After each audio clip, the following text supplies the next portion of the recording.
Automatic dapat mabubuhay yung ating generator. Mga ka-Best Buys, meron na naman tayong i-out na Philking 10 kVA bound to Palo, Leyte.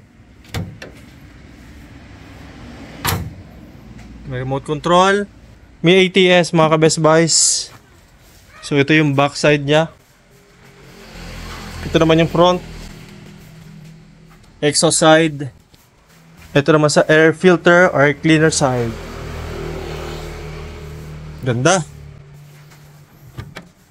Meron na siyang battery na kasama sa package. So may oil na din yung mga ka-Best Buys, 1.2 liter. Yung kanyang alternator, rated 7,000 watts, 100% capacity, 8,000 watts yung kanyang max power. Diesel engine, air-cooled 195 engine. Ganda ng pintura. Genset controller, volt, kilowatt consumption, 5-in-1 display dito. Pag pinindot natin yan, makikita natin yung iba't ibang figures, which is the frequency, current, battery voltage, runtime. May auto protection siya mga ka-Best Buys. Intelligent AVR na. Tulad ng mas mataas sa 230 volts at mas mababa sa 200 volts. Automatic pag hindi naka-recover yung generator, mamamatay yung ating generator para proteksyonan yung appliances at yung generator itself. Meron pa siyang remote control. Siyempre, meron din siyang electric start mga ka-Best Buys. Ayan o. So kapag naka-on mga ka-Best Buys, hindi natin mabubuhay yung remote starter. Pero pag naka-off naman siya, mabubuhay natin yung ating remote start. Try natin. Ayan. Naka-off dito mga ka-Best Buys. Ayan. On natin ulit.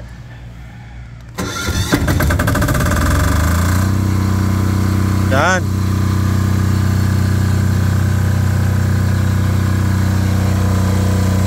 225, 00, 61, 60 Hz.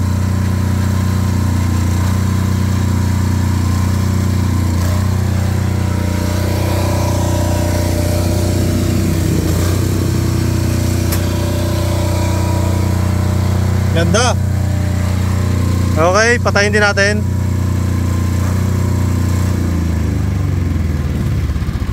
So mamaya testing naman natin mga ka-Best Buys. Gamit naman yung kanyang ATS. Ito. So yung mga stocks natin ay meron tayo dito sa Batangas. Meron din tayo sa Mindoro and Bulacan mga ka-Best Buys.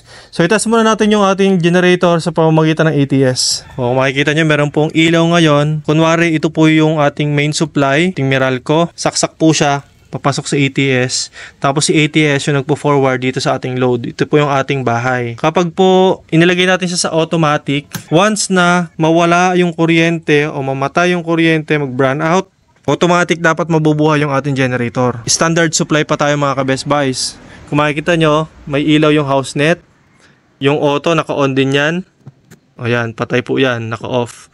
Kapag po, natin, nagpa-function yung failure, tapos, yung ilaw ng auto naka-on. Ito lang pong generator yung naka-off. So, testing na natin. So, hugutin na natin to.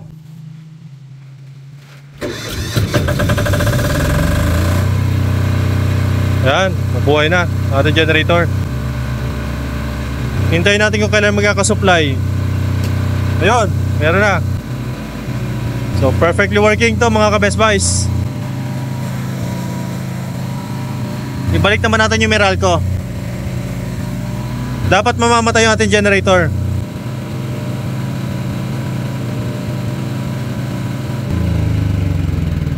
Ayan. Saan nyo?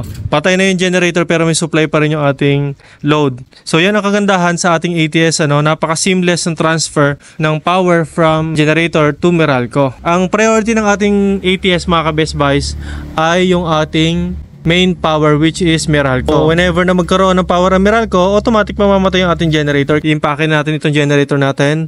Maraming salamat Sir Winston ng Santa Cruz, Palo, Leyte. So ito na po yung inyong generator. Perfectly working na siya. Maraming salamat sa inyong pagtangkilik. Mag-ingat po tayo palagi and God bless po.